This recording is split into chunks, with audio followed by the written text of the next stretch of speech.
Short answer, there's no public verifiable proof the Eagles or the NFL office told teams not to draft Shedeur Sanders. What we do have is a jumble of reporting, rumors, and plausible explanations. A very public, messy pre-draft process for Sanders, spotlight plus some poor interviews, a wave of secondhand anecdotes about teams' reactions, and a handful of high-volume personalities making dramatic claims on radio. Read together, those elements explain why the story keeps getting louder, but they don't amount to a smoking gun showing anyone officially blocked him.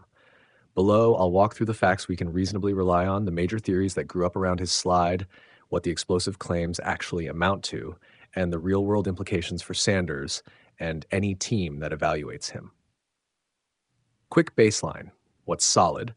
Shedeur Sanders was widely projected during the pre-draft process as a much higher pick than where he landed.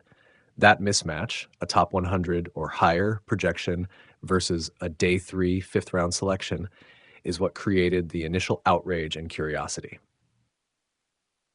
After the draft, multiple reporters and draft industry observers described a bizarre, uneven pre-draft process for Sanders.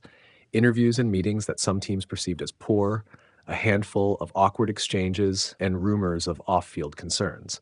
Those reports do not claim a single decisive reason everyone passed. Rather, they describe a chain of small negatives that multiplied together. Because of the intense public profile, his father Deion, huge NIL presence, national media attention, everything Sanders did or said got amplified, which made his slide feel larger and more suspicious to fans.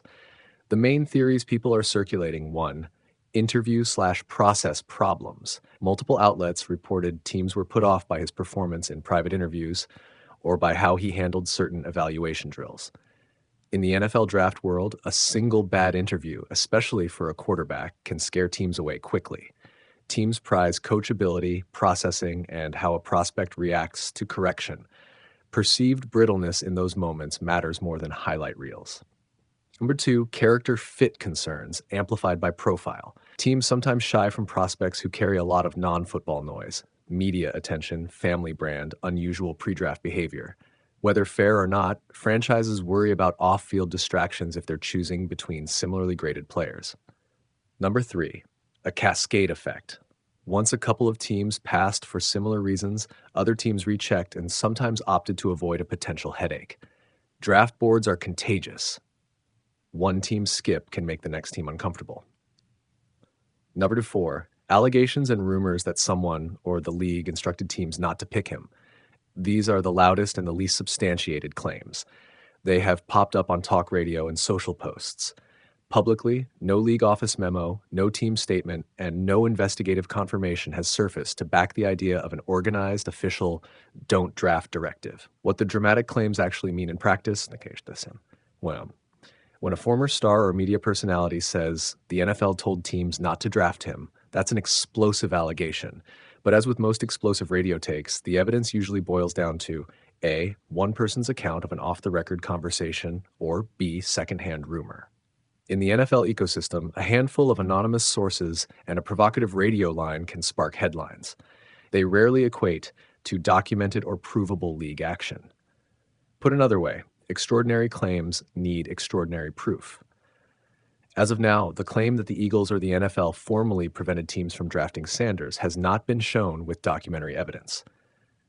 There's a big difference between teams being told we'd think twice about him in an off-the-record whisper and a central authority issuing a veto. Why teams behave the way they did, likely and boringly, NFL front offices make conservative choices with first and second round capital. For a QB with off-field visibility and some red flags in interviews, teams will often decide the risk isn't worth it at early picks. The logical, if unsatisfying, explanation: teams collectively downgraded Sanders relative to where public projection placed him, and he fell into day 3 territory as a result. That's how draft slides usually work, not because of one phone call, but because of many small doubts reinforced by each other. What this means for Sanders, the Browns, and the Eagles question. For Sanders, falling in the draft is painful publicity, but it's also survivable. Many late picks carve out good careers when given reps and development. He's already shown he can perform on a big stage in college and in his limited NFL work. His job is to stay focused, get coached, and remove ambiguity in the areas scouts flagged. For the Browns, they now have an asset many teams undervalued. How Cleveland handles his development, reps, coaching, patience will determine whether the slide becomes a long-term story or an opportunity. For the Eagles, there's no public evidence they blocked Sanders. Teams talk and evaluate lots of players. Interest or non-interest per se isn't proof of malfeasance. If the Eagles had some private concerns, that would be ordinary front office behavior, not a scandal. How to judge new claims going forward. 1. Ask for documentation. If someone asserts the league or a specific team told others not to draft him, demand a traceable source, an on-the-record memo, a named executive, or corroborated reporting. Anecdote alone isn't enough. 2. Differentiate between motive and proof.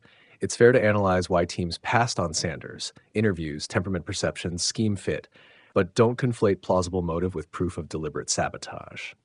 3. Watch how teams behave now. If multiple franchises revisit him proactively, trade inquiries, camp invites, it suggests the slide was market inefficiency and gives more practical meaning to the NFL messed up. If nothing changes, the slide likely came down to the process concerns scouts repeatedly flagged. Bottom line, the loudest explanations, a league-level instruction, or a specific franchise like the Eagles blocking him, are dramatic and, at present, unproven. The far likelier story, and the one best supported by how drafts actually work, is a cumulative slide caused by a messy pre-draft process, mixed impressions in interviews, and the contagious conservatism of teams with early picks. That's less satisfying as hot take fodder, but it's how most draft surprises actually happen. Imagine a quarterback projected by some as a first-round talent sliding all the way to pick number 144, and then a Hall of Famer claiming the league itself told teams not to draft him. That's the controversy swirling around Shedeur Sanders this week.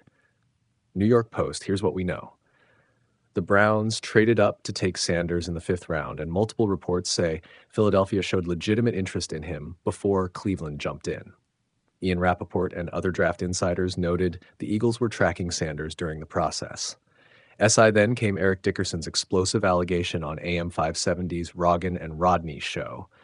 He told listeners he'd heard from a very good source that the NFL instructed teams not to draft Sanders, saying, in effect, the league wanted to make an example out of him. That claim implies outside pressure helped produce Sanders' dramatic fall.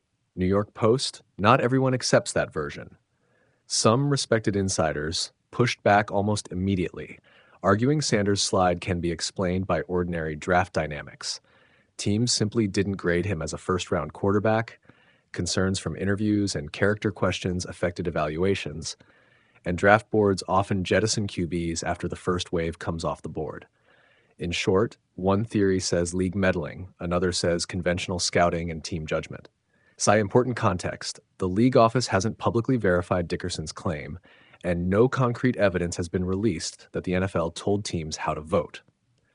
Media reaction has been mixed. Some pundits amplified the conspiracy narrative, others called it speculative and urged caution. That uncertainty is why this story keeps growing. Explosive allegation plus no official confirmation equals fertile ground for debate. Fox News. What actually matters for Sanders now is less conspiracy talk than opportunity. He's in Cleveland's QB battle, and his on-field reps, health, and development will determine whether this draft day narrative matters long-term. If teams truly were warned off him, that would be a huge story for league governance. But for Sanders' career, getting playing time and proving scouts wrong will be the clearest rebuttal. Bottom line, Dickerson's claim kicked off a firestorm, but it's one claim among competing explanations. No proof has been produced, the Eagles' reported interest doesn't equal culpability, and the most reliable test of Sanders' draft slide will happen on the field, not in talk radio headlines. New York Post.